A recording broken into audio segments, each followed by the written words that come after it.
WhatsApp guys, थग life पे थग life लाए जा रहे हैं। तो एक और ले आए हैं संबित पात्रा सर के थग लाइफ। और मजा आता है मुझे इनकी थग लाइफ देखने में भी, क्योंकि जो जवाब रहते हैं ना और जो टॉन्ट करते हैं जिस तरीके से मस्त होता है। तो ओरिजिनल वीडियो का लिंक डिस्क्रिप्शन में कर दो। वीडियो को लाइक जितना हो सके, शेयर, चैनल पर तो प्लीज सब्सक्राइब। 1 2 3 let's go. सारा पैसा यहाँ दे दिया, गरीबों से ले लिया, 2 लोगों को दे दिया। अरे ये 2 लोगों को अमीर कब, ये जो 2 लोग थे कब अमीर बने? राहुल गांधी क्यों आरएसएस के बारे में बात कर रहे हैं? वो सिलेंडर के बारे में बात करते ना, और गुजरात में 2-4 सीट जीत जाए। इन्होंने कहा कि अंग्रेजों से हम सर्टिफिकेट लेते हैं। हाँ, आप देखिए ध्यान से, मैं तो अंग्रेजी हूँ, मगर मैं तो अंग्रेज ही हूँ, आप जान नहीं पा रहे हैं, मैं अंग्रेज ही हूँ। मगर मैडम सोनिया गांधी का जन्म झुमरी तलैया में हुआ था।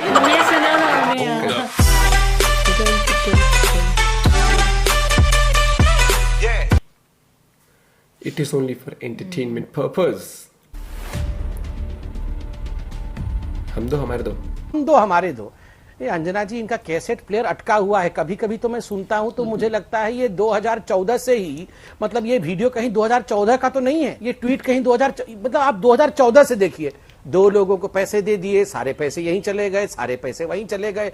मतलब राहुल गांधी कमाल की चीज है। डायलॉग राइटर भी उनका एक ही है, वही एक डायलॉग लिखते रहता है और वो भी थकते नहीं। सुबह से शाम वही ट्वीट और वही डायलॉग। सारा पैसा यहाँ दे दिया, गरीबों से ले लिया, 2 लोगों को दे दिया। अरे ये 2 लोगों को अमीर कब, ये जो 2 लोग थे कब अमीर बने? ये लोग आपके समय अमीर बने। इनको किन्होंने लोन दिया? आपने लोन दिया। सबसे अधिक लोगों को किसने लोन दिया? आप याद करिए, वो बैंक में फोन करके हेलो इनको लोन दे दो, कौन करता था? आप करते थे। और ये हम दो हमारे दो की सच्चाई में आप बता दो अखिलेश जी को। देखिए, सोनिया जी, राजीव जी, हमारे 2 हो गए, प्रियंका जी, राहुल जी। ये दोनों जो है ना, ये 2 जो राहुल जी और प्रियंका जी, पूरा खत्म करके जाएंगे। इतनी चिंता मत करो और इतना टेंशन भी मत लो Akhilesh ji. Blood pressure high मत करो, देखिएगा ठीक है। अखिलेश, एक छोटा सा कांग्रेस समाप्त होगी।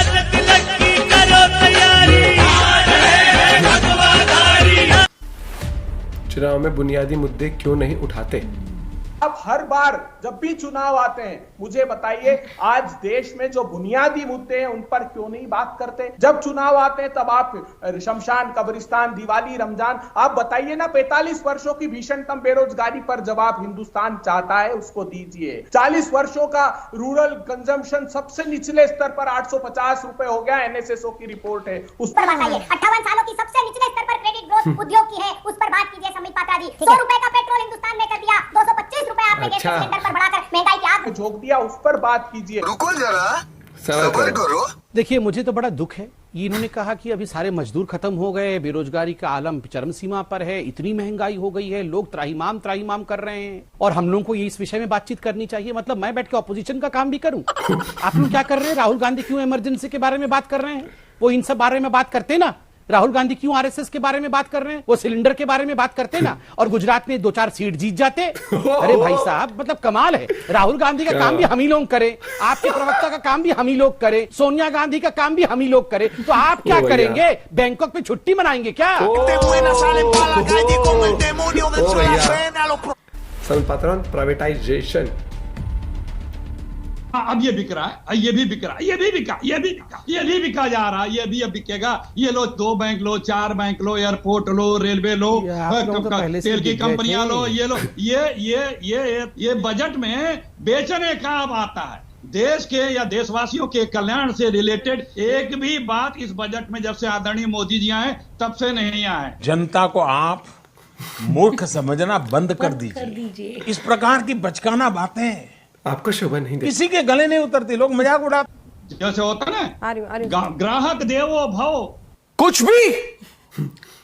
भी मोदी जी की सरकार के लिए ग्राहक देवो भव, सब बेच दो। जो खरीदार है वही इनके लिए देव है। संबित जी, और किसान जो दुश्मन है, अखिलेश जी किसान जो दुश्मन है। और सुनिए, 1 सेकंड और सुनिए। ठीक है। अरे बेटे, पोएम चल रही है, तुझे थकान नहीं लग रही क्या? देखिए, ये जो सरकार है, ये कुछ काम करने के नाम पे सिर्फ एक काम कर रही है। अभी खुलासा हुआ है, पूरी कैबिनेट मीडिया को कैसे काबू किया जाए, ग्रुप ऑफ मिनिस्टर कैसे मीडिया को किस तरह से काबू करे, न्यूजों को कैसे कंट्रोल करे, सत्यता दिखाने वालों को कैसे दबाया जाए, दबोचा जाए, कोई अगर कुछ जनता के मुद्दे उठा दे रहा है तो उन पे कैसे नकेल रखी जाए, इस पे पूरी सरकार 12 महीने 24 घंटे, ठीक है, और मोदी जी 18 घंटे। एक सेकंड हो गया, में लगे हैं, लेकिन किसानों की बात सुनने, उनकी समस्या को दूर करने के लिए इनके पास कोई समय नहीं। संबित जी जवाब दीजिए। देखिए, इन्होंने कहा कि इन्होंने बड़े एकदम ड्रामेबाजी की तरीके से कहा ये भी बिकेगा, ये भी बिकेगा, ये भी बिकेगा, ये भी बिकेगा। अरे परेशान मत होइए, आपके तो पहले से ही बिके हुए हैं। 2008 में चाइना में बिक गए थे जाके MOU साइन। हाँ, पता नहीं है। MOU भेजू MOU कैसे चाइना में बिके थे दोनों जाके। अरे अंजना जी देखिए जरा, देखिए जरा अंजना जी, ये बीच में कैसे चिल्लाने लगते हैं, कैसे बीच में चिल्लाने लगते हैं। मैं तो अखिलेश जी इतने उम्र दराज हो गए हैं, मतलब मेरे दादाजी की उम्र के हैं, फिर ऐसे चिढ़ाते रहते हैं। आराम से सुन लीजिए दादाजी, ऐसे मत परेशान। बचपना तो है तुम्हारे। हाँ, तभी तो मैं बोल रहा हूँ, आपने दादाजी हैं, आप क्यों परेशान हो रहे हैं? अरे मैं नहीं चाहता हूँ कि आपका ब्लड प्रेशर बढ़े। अब सुनिए, आरोप ये है कि क्या आप लोग किसानों का, ठीक है अखिलेश जी, हंसी के पात्रा मत बनो। ठीक है, क्या संबित जी? ओहो, ये नाराज हो गए, इनको दादाजी बोल दिया तो नाराज हो गए। अरे बाल रंग लिया करो ना, पता नहीं चलता। बाल रंग लिया करो ना, पता नहीं चलता।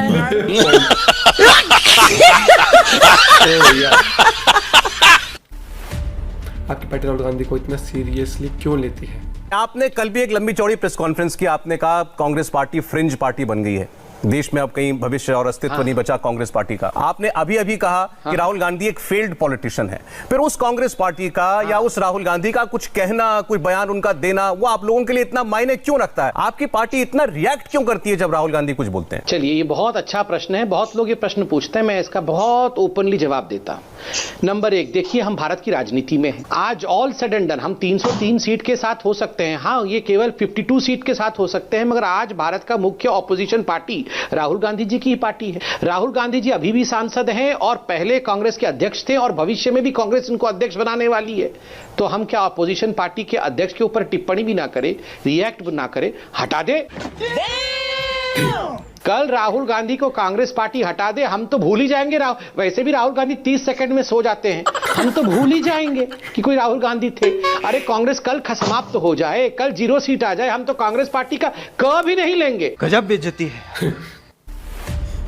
तुम्हारा लीडर बुद्धू है।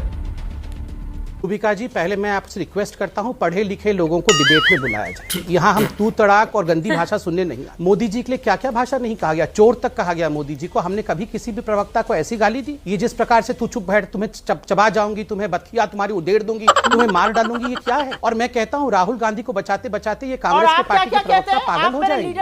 इन पे ईश्वर रहम करे। मैं भगवान राम से प्रार्थना करते हैं, मैं भगवान, तुम्हारा लीडर तो तुम्हारा लीडर वैसा ही है, बुद्धू है तुम्हारा लीडर। बुद्ध, अरे अध्यक्ष नहीं है वो, बुद्धू है। सीधा ही बोल दिया। पीपीटी प्रेजेंटेशन दे दो तो भी ये लोग नहीं। खास बात मैं सिर्फ इतनी सी पूछना चाहती हूँ कि ये सारी बातों का लब्बो लबाब जो है वो ये है कि स्ट्रेटेजिक डिसीजंस जो हैं, चाहे डेप्सांग हो या कैलाश रेंज हो, डेप्सांग से हम चाइना को खदेड़ क्यों नहीं रहे और कैलाश रेंज को छोड़ क्यों रहे हैं, ये हम नहीं पूछ रहे हैं, ये तमामों वेटरन्स पूछ रहे हैं, तमामों एक्सपर्ट्स पूछ रहे हैं कि इंडिया ने अपनी बेस्ट बार्गेनिंग चिप क्यों दे दी। ये हम अकेले नहीं पूछ रहे हैं, ये वेटरन्स भी पूछ रहे हैं। Main and women in uniform who have served the Indian army with. इस पर हम लोग ऑलरेडी शायद बात कर चुके हैं सुप्रा जी, लेकिन फिर भी ठीक है संबित। देखिए सौरभ जी, इसके उत्तर मैंने दिए हैं, कोई आज नहीं 3 दिन से। मैं तो छोटा सा प्रवक्ता हूं, यहाँ तो रक्षा मंत्री ने भी बोल दिया है, प्रधानमंत्री ने भी बोल दिया, इन्होंने कहा, राजनाथ जी ने कहा था, बहुत सारे लोग घुसाए। राजनाथ जी ने जस्ट अगले दिन कहा कि इस प्रकार से उनके बात को आउट ऑफ कॉन्टेक्स्ट तोड़ा गया था, वो उस विषय में कह ही नहीं रहे थे। उसके बाद भी यहाँ पूछा जा रहा है। आपको क्या लगता है, मैं यहाँ ड्रॉइंग बना के पीपीटी प्रेजेंटेशन भी दे दूंगा तो ये सेटिस्फाई होकर बोलेंगे हाँ हाँ वाह वाह वाह, मोदी जी ने बिल्कुल सही किया है, इंडिया की आर्मी बड़ी अच्छी है, इंडिया बड़ा सौर्यवान देश है, अब मैं जाती हूँ, थैंक यू, बाय बाय, चले जाएंगी क्या? नहीं, बिल्कुल नहीं। पत्थर पे सर नहीं मारना चाहिए और मूर्खों के साथ आर्ग्यूमेंट नहीं करना चाहिए। अच्छी बात बोली, आपको अच्छी लगी तो ऐसे थोड़ा मार दीजिए हाथ आप। ये देश बहुत बुद्धिमान है, ये देश जानता है कि कौन सौर्यवान है। हिंदुस्तान की आर्मी ने बहुत अपनी जान की बाजी लगाते हुए हिंदुस्तान की संप्रभुता को बचाया है, हिंदुस्तान की संप्रभुता को। अरे राहुल गांधी मूर्ख है या बुद्धिमान है, ये पूरा विश्व जानता है, जो बाइडेन भी जानते हैं।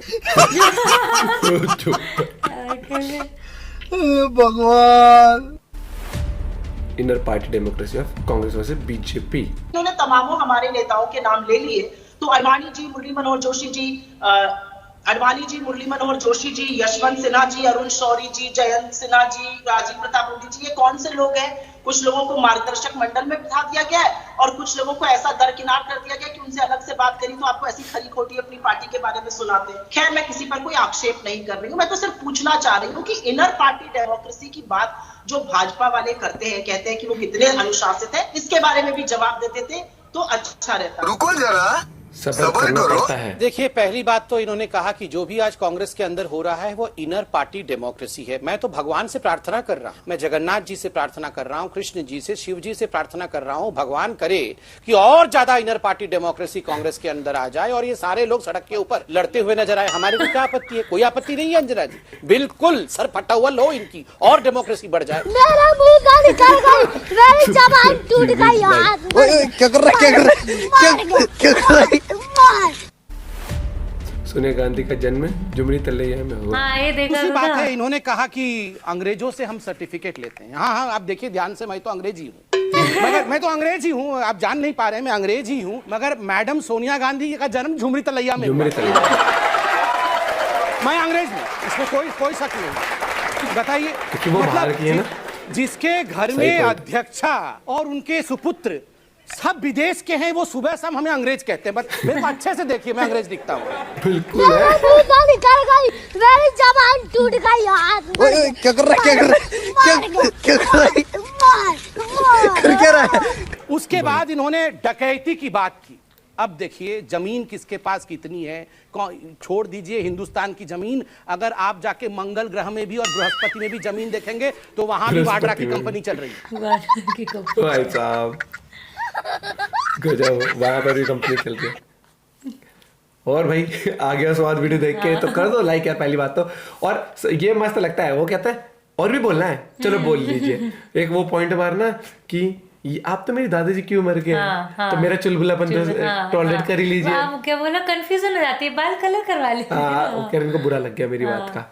और इनके पॉइंट हमेशा मस्त रहते हैं, मेरे को मजा आता है इनकी पॉइंट अगर मैं पीपीटी भी बना के दे दूंगा तब भी एग्री नहीं करेंगे, तब भी एग्री नहीं करेंगे। और वो चीज जो जैसे आगे वाला भी बैठा होता है ना, फिर वो भी सोचता है यार क्या ही बोलूंगा। नहीं, इनकी थक लाइफ हमेशा मस्त होती है। एंड आई एम श्योर आप लोग को मजा आता है। This video is only for entertainment. अपना पॉइंट ऑफ व्यू शेयर करना ना भूले। बाकी झुमरी तलैया वाला सब लोग समझ ही गए होंगे, क्योंकि सोनिया गांधी इंडिया में पैदाइश ही नहीं है ना उनकी, वो बाहर की पैदाइश है।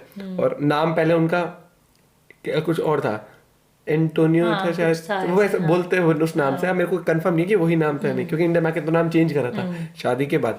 बाकी और वीडियो से इसका ना बोले, जितना हो सके कर दें शेयर। बाय बाय दोस्तों, टेक केयर।